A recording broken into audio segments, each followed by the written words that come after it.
Hello बच्चों, कैसे हो आप। तो देखो, अब इसके बाद ना हम जो नेक्स्ट टॉपिक पढ़ने जा रहे हैं उसका नाम है रिलेटिव एटॉमिक मास और रिलेटिव मॉलिक्यूलर मास। पहले मैं आपको बता दूं, रिलेटिव एटॉमिक मास हो या रिलेटिव मॉलिक्यूलर मास हो, इनमें एक चीज कॉमन है। कॉमन क्या है? इसको रिलेट करना है किससे? किसी ना किसी अदर सब्सटेंस से। तो मैं आपको पहले थोड़ी कहानियां बता दूं। पुराने जमाने में सबसे ज्यादा जिस प्रॉपर्टी के बारे में, जिस एलिमेंट के बारे में जाना जाता था वो था कार्बन। ठीक है, जिसमें बहुत सारे ऐसे फीचर्स देखे गए। मैं पूरा उसका डिटेल अभी नहीं दूंगा क्योंकि जरूरत नहीं है, मैं फिर बोल रहा हूं। लेकिन कार्बन के बारे में सबसे ज्यादा चीजें जानी गई, जिनके बारे में आप कह सकते हो कि इनके आइसोटोप्स कम थे और वगैरह वगैरह एंड ऑल। तो उसको as a standard unit consider कर लिया गया कि भैया इसी को लेके आप कंपेयर करोगे। जैसे आप छोटा सा एग्जांपल लो, आपको 1 किलो आलू लेना होता है तो आपको दिखता होगा कि एक तरफ 1 किलो वाला रखा रहता है, वो 1 kg वाला। ठीक है, और दूसरी तरफ आप आलू रखते जाते हो और जब बराबर हो जाता है तो अच्छा ठीक है, ये आलू भी 1 किलो हो गया। वही सेम काम करते हैं। इधर कार्बन रखा, अच्छा कितना आपको इसका मास पता करना है। कोई भी सब्सटेंस रखा, कार्बन बढ़ाते गए बढ़ाते गए बढ़ाते गए, जब दोनों इक्वल हो गए तो आपने बोला अच्छा इसका ये मास होगा। वही सेम टर्म यहाँ पे रिलेटिव एटॉमिक मास और रिलेटिव मॉलिक्यूलर मास है। यानी कंपेयर किससे करना, आपको समझ लेना मेरी बात बच्चों। 1/12 मास ऑफ कार्बन 12 एटम। ये बातें आप रट्टा कर लो या समझ लो, लेकिन कार्बन 12 को ही एज अ कंसिडर करेंगे आप कंपैरिजन के लिए। लेकिन कार्बन 12 है क्योंकि इसका मास 12 है। और मैंने कहा आप इसको यूनिट बेसिस पे करोगे तो कैसे करोगे, 1/12 ले लेना। यानी 1/12 कार्बन 12 मास को लेके आप कंपेयर करोगे। तो अगर उस हिसाब से हम देखें तो एटॉमिक मास का डेफिनेशन क्या होगा? It is defined as the relative mass of an atom. यानी किसे रिलेट कर रहा है? Mass of an atom of that element as compare to, देखो कंपेयर किससे कर रहा है? 1/12 मास ऑफ कार्बन 12 एटम। और उसी तरीके से सेम वर्ड होगा देखो, लेकिन यहाँ पे relative mass of one molecule, यहाँ पे एलिमेंट था और यहाँ पे मॉलिक्यूल हो गया as compare to 1/12 mass of carbon 12 एटम। इतनी बातें आई होप आपको समझ में आ गई होंगी। एक चीज मैं आपको पहले क्लियर कर दूं, देखो कई बच्चे ये सोचते हैं सर एटॉमिक मास और रिलेटिव एटॉमिक मास या molecular mass relative molecular mass में कोई फर्क है? हाँ फर्क तो है। देखो उसमें कंपेयर नहीं करने के लिए बोलता है, इसमें कंपेयर करने के लिए बोल रहा है, रिलेट करने के लिए बोल रहा है। If someone ask you what is atomic mass, so use the word, sir, mass of an atom is known as atomic mass. What is molecular mass? Sir, mass of one molecule is known as molecular mass. But what is relative atomic mass? So relative atomic mass, sir, it is a mass of one atom compared to 1/12 mass of carbon atom. How much times it is heavier than 1/12 mass of carbon 12 atom? कुछ भी बोल सकते हो आप ये बोल सकते हो mass of an atom is how much times heavier than 1/12 mass of carbon 12 atom. तो वो भी क्या होगा? Relative atomic mass. Same word, बस अब एटॉमिक मास की जगह मॉलिक्यूलर मास या मास ऑफ वन मॉलिक्यूल को कंपेयर करोगे किससे?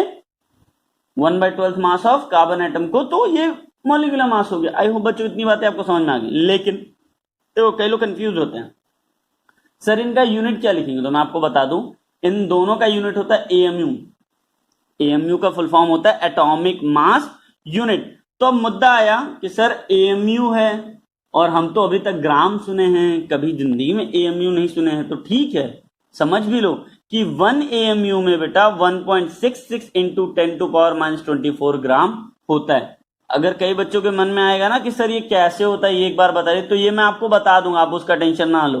ठीक है, जब चैप्टर खत्म हो जाएगा पहले आप सब चीजें पढ़ लेना। ये डाउट्स वाले पार्ट आएंगे सर कैसे, आप में से जिसको डाउट होगा कि सर कैसे, जितने लोगों ने पढ़ लिया होगा अच्छी बात है, लेकिन जितने लोगों को डाउट होगा कि सर कैसे हमने अभी तक नहीं सुना है, आप मुझसे पूछना, मैं इसका रिस्पॉन्ड कर दूंगा। नेक्स्ट टॉपिक क्या है ये समझ लेते हैं। जैसे यहाँ पे बेटा एटॉमिक मास मॉलिक्यूलर मास था, अब तो हम आता है फ्रैक्शनल रिलेटिव एटॉमिक मास। देखो फ्रैक्शनल क्यों शब्द आया पहले मैं आपको बता दूं। ऐसे कुछ एटम होते हैं जिनके एक से ज्यादा मास होता है। ठीक है, अब उस केस में आप करोगे क्या? अब तो प्रॉब्लम हो गया कि सर कौन सा मास कंसिडर करें। तो क्योंकि भैया हमको करना न्यूमेरिकल सभी पे सॉल्व है, तो अब एबंडेंसी का मतलब अर्थ क्रस्ट पे कितना प्रेजेंट है या यूनिवर्स में कितना प्रेजेंट है, उस बिहाफ पे इसको क्या कर दिया गया, इसका फ्रैक्शनल एटॉमिक मास निकाला गया। फ्रैक्शनल एटॉमिक मास दो तरीके से निकलता है, पहला रेशियो फॉर्मेट और दूसरा परसेंटेज फॉर्मेट। मैं आपको क्लियर कर दे रहा हूं, रेशियो फॉर्मेट और परसेंटेज फॉर्मेट देखो दोनों का निकालने का मैंने तरीका भी यहाँ पे दे दिया है। यहाँ पे दिया हुआ है Cl35 और Cl37, दोनों कितने रेशियो में? 3:1, यानी ये 3 पार्ट है और ये 1 पार्ट है। तो उस केस में हम कैसे सॉल्व करते हैं? रूल नंबर 1 रेशियो फॉर्मेट में होगा, तो 35 into 3 plus 37 into 1 plus total जितने रेशियो हैं उनको नीचे कर लो। जो आंसर आएगा वो आपका हो जाएगा फ्रैक्शनल एटॉमिक मास बेटा, जिसको आप कंसिडर करोगे नॉर्मल न्यूमेरिकल सॉल्व करने में। अगर वही परसेंटेज में दिया होता तो जैसे बोल दिया सर Cl35 का 75% बोला हुआ है, Cl37 का 25% बोला हुआ है, अब तो हम कंफ्यूज हो गए कैसे करें, तो मत परेशान हो। उस केस में आपको क्या करना है, देखो 35 उसमें भी हम क्या करते हैं इंटू 3 कर रहे थे, यहाँ पे 35 इंटू 75 आप कर दो। वैसे ही यहाँ पे 37 इंटू यहाँ पे क्या करते 1 का रेशियो वाला था, यहाँ पर 25 कर दिया। अब अपॉन क्या करें, कई बच्चे कंफ्यूज। तो देखो दो तरीके, कई लोग कह रहे हैं सर आप डायरेक्ट 100 क्यों लिख दिए, ऐसा नहीं करना चाहिए था आपको। हाँ मैं बता रहा हूँ 75 और 25 को मैंने ऐड कर लिया, जैसे यहाँ पे जोड़ रहा था, कुछ नया नहीं है बच्चों, कंफ्यूज मत होना। मैं जोड़ यहाँ पर भी रहा हूँ, जोड़ यहाँ पर भी रहा हूँ, सेम फॉर्मेट से हमने फ्रैक्शनल एटॉमिक मास निकाल लिया। आई होप इतनी बातें आपको समझ में आ रही है बच्चों। तो देखो आपको अगर कहीं प्रॉब्लम होगी तो आप मुझे बताओगे, क्योंकि अगर आप मुझे नहीं बताओगे तो शायद आप कंफ्यूज हो जाओ। ठीक है, ओके। सो अब नेक्स्ट पॉइंट पे आते हैं। देखो अब इसी के बाद नेक्स्ट पॉइंट आता है ना ग्राम एटॉमिक मास। कई लोग पूछते भी हैं मुझसे कि सर एटॉमिक मास बोल दिए रिलेटेड, अब ये ग्राम एटॉमिक मास क्या है। तो देखो ग्राम एटॉमिक मास, जब भी एटॉमिक मास को किसमें हम एक्सप्रेस कर दें, ग्राम में, यानी एटॉमिक मास किसमें एक्सप्रेस हो जाए, ग्राम में, वो क्या होगा ग्राम एटॉमिक मास। कई लोग कहेंगे सर ऑक्सीजन का एटॉमिक मास 16 AMU है, तो ग्राम में क्या होगा, वही होगा। अब कैसे होगा उसका जवाब मैं आपको दे देता हूं। जैसे हम मान लेते हैं मैग्नीशियम का एटॉमिक मास 24 AMU, मान क्या होता ही है, ठीक है, तो इसका 24 AMU होता है। अब मैंने क्या बताया आपको, ध्यान से देखना, मैंने पीछे वाले पेज में बताया था, आप कंफ्यूज मत होना। 1 AMU में कितने ग्राम होते हैं, 1.66 इंटू 10⁻⁻⁴ ग्राम, यानी 24 को हम ग्राम में कन्वर्ट कर लिया, हमने कर लिया।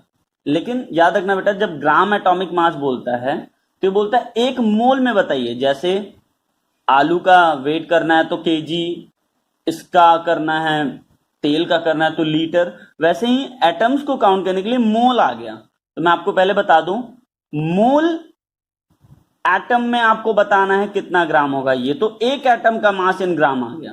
मैं आपको क्लियर कर दूं बेटा, 1 मोल mg का मास जो होगा, 1 मोल में कितने एटम होते हैं पहले ये आप जान लो। 1 मोल में होते हैं 6.022 इंटू 10⁻23। एक मोल में कितने एटम या मॉलिक्यूल होते हैं, इतने होते हैं। ये आपको लर्न करना पड़ेगा, रट्टा मान लेना, रट्टा बहुत काम आएगा, बहुत ज्यादा काम आएगा, 10th में भी काम आने वाला है।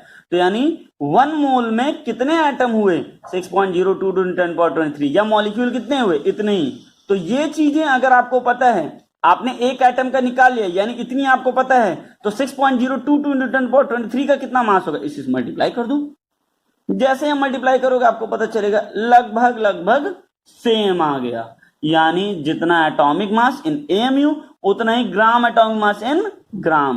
कोई आपसे पूछे सर ग्राम में कैसे निकालना है, तो ये तरीका आपको पता होना चाहिए। ओके, तो अब एक मैंने छोटा सा फॉर्मूला यहां पे दे दिया है कि आप कंफ्यूज मत होना। मोल या number of gram of atom आपको निकालना है, तो उसके लिए फॉर्मूला दिया हुआ है mass given upon molar mass. और एक मोल में कितने एटम या मॉलिक्यूल होते हैं, 6.022 इंटू 10⁻23 एटम या मॉलिक्यूल। देखो बच्चों ये आप इसलिए अभी अगर आप 10th में होता ना, मैं और मैजिकल फॉर्मूले बताता, लेकिन अभी हो नहीं, तो जितना है उतना लर्न कर लो, 10th में आओगे तो और सब कुछ बताऊंगा, ठीक है। अब नेक्स्ट पॉइंट पे आते हैं, कैसे मॉलिक्यूलर मास निकाले। कई लोग कहते सर ये सब तो बता दिए हैं, निकल जाएगा, मॉलिक्यूलर मास कैसे निकाले। तो बच्चों मत परेशान हो, जैसे कोई भी मॉलिक्यूल दे, H2O लिखा हुआ है, तो जब H2O लिखा हुआ है भैया, हमको एटॉमिक मास अगर सबका दे दिया गया, H का 1 है, ऑक्सीजन का 16 है, तो टेंशन का ले लो। हाइड्रोजन के कितने एटम है यहाँ पे, 2। एक का अगर 1 होता है तो 2 का कितना होगा, 2 इंटू 1। एक ऑक्सीजन का 16, तो यानी कितना आ गया 18 AMU। अच्छा याद रखना, ये यूनिट नहीं लिखोगे तो मिलेगा आपको 0 नंबर।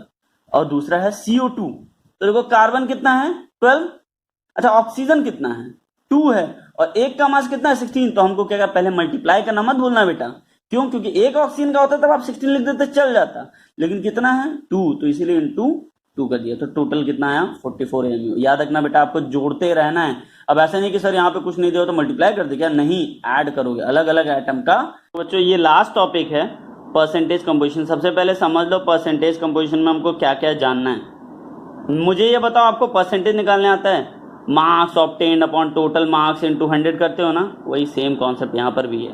परसेंटेज कंपोजिशन निकालना है किसी एलिमेंट का, तो जिस एलिमेंट का निकालना उसके जितने एटम हैं उनका टोटल मास ऊपर अपॉन उस पूरे मॉलिक्यूल का मास नीचे इनटू 100। अच्छा, कई लोग कह रहे होंगे सर यहाँ इनटू 100 आप नहीं लिखे, तो चलो तुम्हारे लिए जब इतना कह ही रहे हो तो थोड़ा कैमरा उमरा हिला उला के यहाँ पे हम कर ही दे रहे हैं, तो हमने यहाँ लिख दिया इनटू 100। ठीक है, तो यानी इनटू 100 आपको करना कंपलसरी। जैसे मान लो वाटर मॉलिक्यूल में कोई कहे हाइड्रोजन का मास निकालिए, क्या करना है 2/18 इंटू 100। क्यों 2? क्योंकि एक हाइड्रोजन का मास 1 होता है, तो सर यहाँ पे 2 है तो अपॉन 2। अब 18 कहाँ से आया, तो 2 + 16 इंटू 100। अब दूसरा मान लो ऑक्सीजन का निकालना हो, तब क्या करेंगे, तो ऑक्सीजन 16 है अपॉन 18 इंटू 100। सिर्फ अगर दो मॉलिक्यूल हो तो दूसरा ऑप्शन ये है ना, जो एक का निकल गया 100 में से माइनस कर दो, जुगाड़ में आ सकता है। इतने तो होशियार आप लोगों। लेकिन बच्चों आगे बहुत सारे अभी इस पे क्वेश्चन है, बहुत ज़्यादा क्वेश्चन है जो मैं आपको देने वाला हूँ, बट उससे पहले इतना एटलीस्ट एक्सपेक्ट करूँगा कि बच्चों जितनी चीज़ें आपको पढ़ें उतना अच्छे से आप सारे टॉपिक देख लोगे। तब तक के लिए थैंक यू।